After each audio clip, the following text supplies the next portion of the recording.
So in today's lesson, we're going to be looking at probably one of the key components to the golf swing, and it's all about understanding how the lead wrist works. Knowing how the lead wrist works in your backswing, or by the time you get to the top of your backswing, only means that you're going to have a better movement moving down into impact and give you that better chance of hitting a right to left shape. So if you want to learn how to get club face control and how to hit it like the tour pros, sit down and watch this video. It just might help you.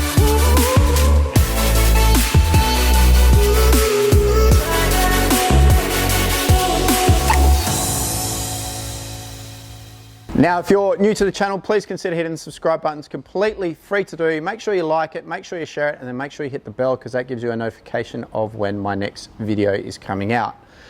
Now, if you are in Western Australia and you want to come see me personally for golf lessons, you can come see me here at X Golf Balcatta. If you are somewhere else around Australia or somewhere else around the world and you want some help with your swing, well, you can hit me up through a magnificent app called Swing Index. Links are down below for that app.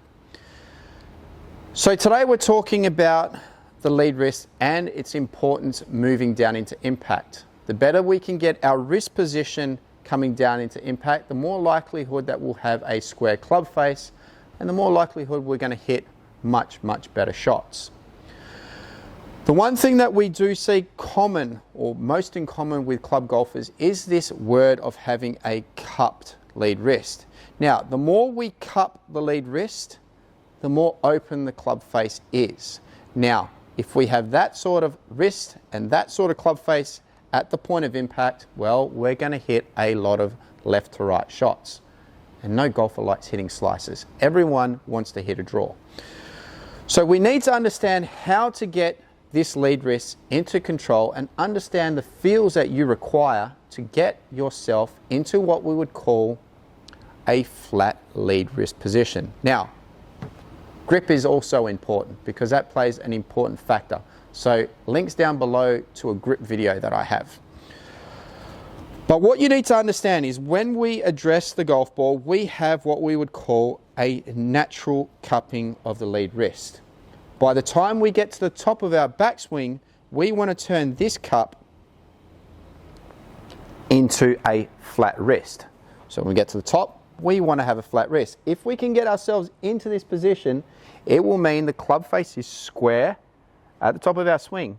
We then need to maintain that flat wrist all the way down into impact. The better we do that, the squarer the club face is going to be at the point of impact. So that leads me to a quick drill or a quick feeling based drill that you can do to help you understand how the wrists need to work. A good old coat hanger. What you need to do with that coat hanger is you're going to put it down the left hand side of your grip, and then you're going to take your grip as you normally would. From here, that coat hanger is sitting on the lead wrist. If we increase the cup of that lead wrist, you can see how that coat hanger gets away from the lead forearm. That means we have an open club face. The big problem is the more cupped we are at the top of our backswing, the more likelihood that we're going to get even more cupped as we're coming down into impact. That's a big no-no. So take your setup, like I said, put the coat hanger down the left-hand side of the golf club, take your grip, and what I want you to do is I want you to try and keep that coat hanger on the lead forearm all the way to the top of the swing. The better that you do that, the more likely that we're going to have a flat lead wrist, which also means we have a square club face. You bring that all the way down to impact, you're going to get yourself into a much better position and give yourself a better chance of a draw. So go home, get a coat hanger out, do lots of feeling based drills to try and help you fix this problem. You can even take the coat hanger down to the driving range, if you don't mind looking a little bit odd, and put those feels into an actual golf swing.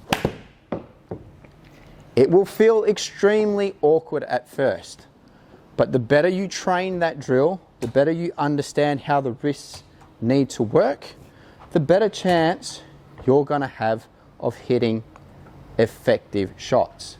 And the one thing that's for sure, you will never see a tour pro have a wrist like this at the top of their backswing or a wrist like that at the point of impact. So if you want to hit it like a tour pro, then you need to practice feels like a tour pro.